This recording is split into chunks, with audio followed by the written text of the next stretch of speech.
Assalamualaikum warahmatullahi wabarakatuh. Perkenalkan Bunda-Bunda, nama saya Maratus Solehah. Saya dari TK Aisyah 21 Rawamangun dan saya tengah mengikuti kegiatan pelatihan guru muda tingkat dasar atau Diksar dari angkatan 33 dan saya termasuk dalam kelompok 6. Pada kesempatan kali ini saya akan coba memaparkan mengenai materi perkembangan anak usia dini. Untuk itu saya mohon ayah dan bunda silakan menyimak videonya. Kemudian apabila ada yang ingin ditanyakan, silakan ayah dan bunda mengajukan pertanyaan pada WA grup. Perkembangan anak usia dini. Pertumbuhan dan perkembangan anak usia dini memiliki perbedaan, di mana pengertian pertumbuhan adalah proses pertambahan ukuran yang bersifat kuantitatif atau dapat dihitung dengan angka. Apa sih contoh dari pertumbuhan itu? Misalnya, ada bertambahnya tinggi badan seorang anak, bertambahnya berat badan seorang anak, kemudian pergantiannya berubahnya gigi susu seorang anak menjadi gigi dewasa, adapun bertambahnya diameter lingkar kepala seorang anak. Dan yang dinamakan perkembangan adalah proses perubahan fungsi yang bersifat kuantitatif dan kualitatif. Adapun contoh dari perkembangan yaitu contohnya yang pertama perkembangan berbicara, di mana bertambahnya kosakata seorang anak. Dari usia 1 tahun, 2 tahun, dari anak yang baru bisa babbling atau menirukan perkataan orang dewasa, kemudian akan bertambah kosakata yang dia miliki. Pengucapan kosakata baru akan semakin jelas seiring bertumbuhnya seorang anak tersebut. Yang kedua adalah gerak, mulai dari perkembangan tengkurap, kemudian merangkak, duduk, berdiri, berjalan, dan berlari. Di mana seorang anak usia dini akan mengalami perkembangan tersebut. Setiap anak pasti akan mengalami proses pertumbuhan dan perkembangan, karena keduanya adalah hal yang saling berkaitan antara satu dengan yang lainnya. Kemudian, adakah yang membedakan anak yang satu dengan yang lainnya? Tentu ada bunda-bunda, di mana yang pertama kondisi fisik anak ketika lahir. Dari ibunya sendiri kan memiliki perbedaan. Tentu ketika lahir kondisi fisik setiap anak akan berbeda. Yang kedua adalah kesehatan dan gizi seorang anak. Bagaimana orang tua tersebut menjaga kesehatan anaknya dan memberikan gizi yang cukup kepada anaknya, itu akan berpengaruh kepada pertumbuhan dan perkembangan seorang anak. Yang selanjutnya adalah pengasuhan dan perawatan yang diberikan oleh orang tua. Hal tersebut juga dapat berpengaruh terhadap pertumbuhan dan perkembangan anak usia dini. Bunda, bagaimanakah anak tumbuh dan berkembang? Anak usia dini berkembang melalui beberapa tahapan, di mana masing-masing tahapan tersebut memiliki tugas dan perkembangan kebutuhan yang berbeda pula. Di antaranya, ada beberapa faktor-faktor yang mempengaruhi pertumbuhan dan perkembangan anak usia dini. Dari yang saya kutip, ada 2 faktor, yaitu faktor internal dan faktor eksternal. Di mana faktor internal yang mempengaruhi pertumbuhan dan perkembangan ada yang pertama faktor bawaan atau gen. Dilihat dari bagaimana ayah dan bundanya.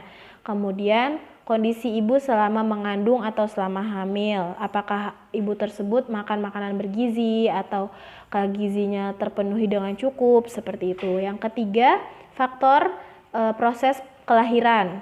Apakah anak tersebut lahir dengan proses persalinan normal? Apakah anak tersebut lahir dari proses kelahiran sesar? Hal tersebut dapat berpengaruh terhadap pertumbuhan dan perkembangan anak usia dini.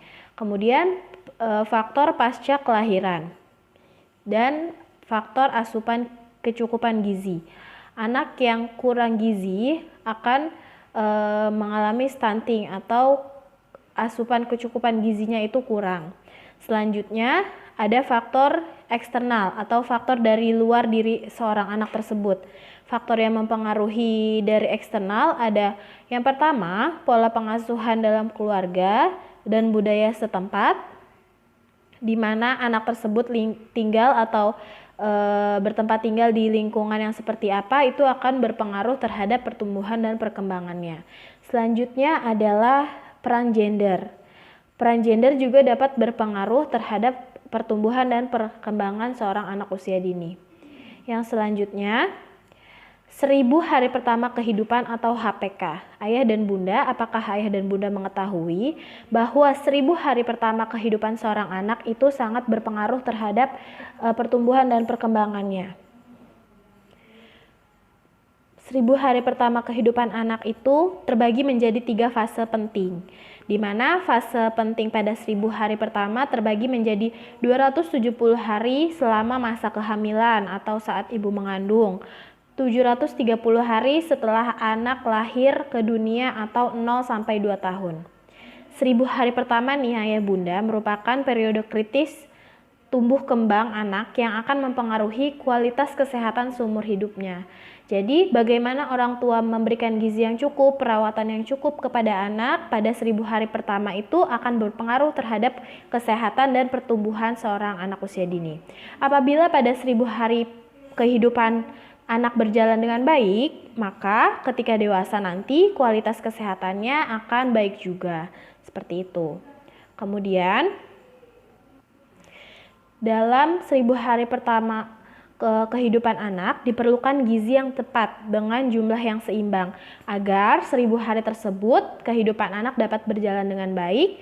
Jika tidak, maka perkembangan fisik anak tidak optimal. Akibatnya adalah tidak tumbuh secara optimal atau anak tidak sulit tinggi. Kemudian tidak optimalnya perkembangan organ metabolis. Akibatnya adalah nanti pada saat dewasa akan mudah terkena penyakit metabolisme seperti hipertensi, diabetes, obesitas, penyakit jantung, dan penyakit stroke. Kemudian juga apabila gizinya tidak seimbang, maka otak tidak akan berkembang secara maksimal. Seperti itu. Ayah bunda, pada berikutnya saya akan menjelaskan mengenai perbandingan ukuran dan bentuk otak anak usia dini. Dapat dilihat pada gambar, ada ukuran otak anak usia 3 tahun yang normal, ada juga yang tidak normal atau mengalami kelainan. Anak yang memiliki kelainan pada otak ini berhubungan dengan kesehatan dan gizinya, di mana kesehatan dan gizi anak tersebut tidak terpenuhi secara cukup atau secara baik. Yang kedua, jika anak yang mengalami perbedaan tersebut, jika tidak terstimulasi dengan baik, maka akan terdapat pengaruh di salah satu atau di beberapa aspek perkembangannya. Selanjutnya, ayah dan bunda, tahukah di antara otak manusia ini terdapat 2 belahan otak, yaitu otak kiri dan otak kanan, di mana otak kiri itu berkaitan dengan angka, kata, garis, analisa, logika, daftar, hitungan. Kemudian pada otak bagian kanan adalah berkaitan dengan konseptual, irama, gambar, warna, dimensi, imajinasi, dan melamun. Jadi ketika anak kita otak kirinya lebih dominan nih, berarti dia kegiatan yang berkaitan dengan kognitifnya sangat dominan.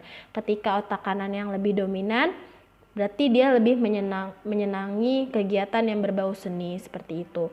Kemudian selanjutnya adalah kebutuhan dasar untuk tumbuh kembang secara optimal. Dari kebutuhan dasar untuk tumbuh kembang optimal itu apa sih yang dibutuhkan bunda? Yang dari pertama, dari fisik atau biologisnya. Nutrisinya harus terpenuhi, kemudian kebutuhan imunisasinya harus cukup, kebersihan dirinya dan lingkungan, kemudian tempat bermain, tempat beristirahat, dan pelayanan kesehatan. Itu semuanya harus terpenuhi dengan baik agar kebutuhan fisik dan biologisnya dapat berkembang secara optimal. Kemudian, kebutuhan kasih sayang, menciptakan rasa aman dan nyaman bahagia, dilindungi, disayang, dihargai, diterima kelebihan dan kekurangannya, diajarkan mengekspresikan emosi yang tepat. Di mana ketika anak dalam keadaan atau kondisi yang aman dan nyaman, maka pertumbuhannya akan berkembang secara optimal ya bunda. Berbeda dengan anak yang mengalami tekanan. Ketika anak mengalami tekanan, otomatis dia akan mengalami hambatan terhadap pertumbuhan dan perkembangannya. Yang ketiga, kebutuhan stimulasi melalui berbagai aktivitas yang melibatkan panca indera sesuai dengan tahapan perkembangan anak dan berkelanjutan. Jadi ketiga faktor ini nih bunda, fisik, biologis, kasih sayang dan stimulasi itu harus kembangkan secara optimal agar pertumbuhan dan perkembangan anak usia dini juga dapat berkembang secara optimal sesuai dengan tahapan usianya. Begitu Ayah dan Bunda, terima kasih. Sekian pemaparan mengenai perkembangan anak usia dini dari saya. Kurang lebihnya mohon maaf. Wassalamualaikum warahmatullahi wabarakatuh.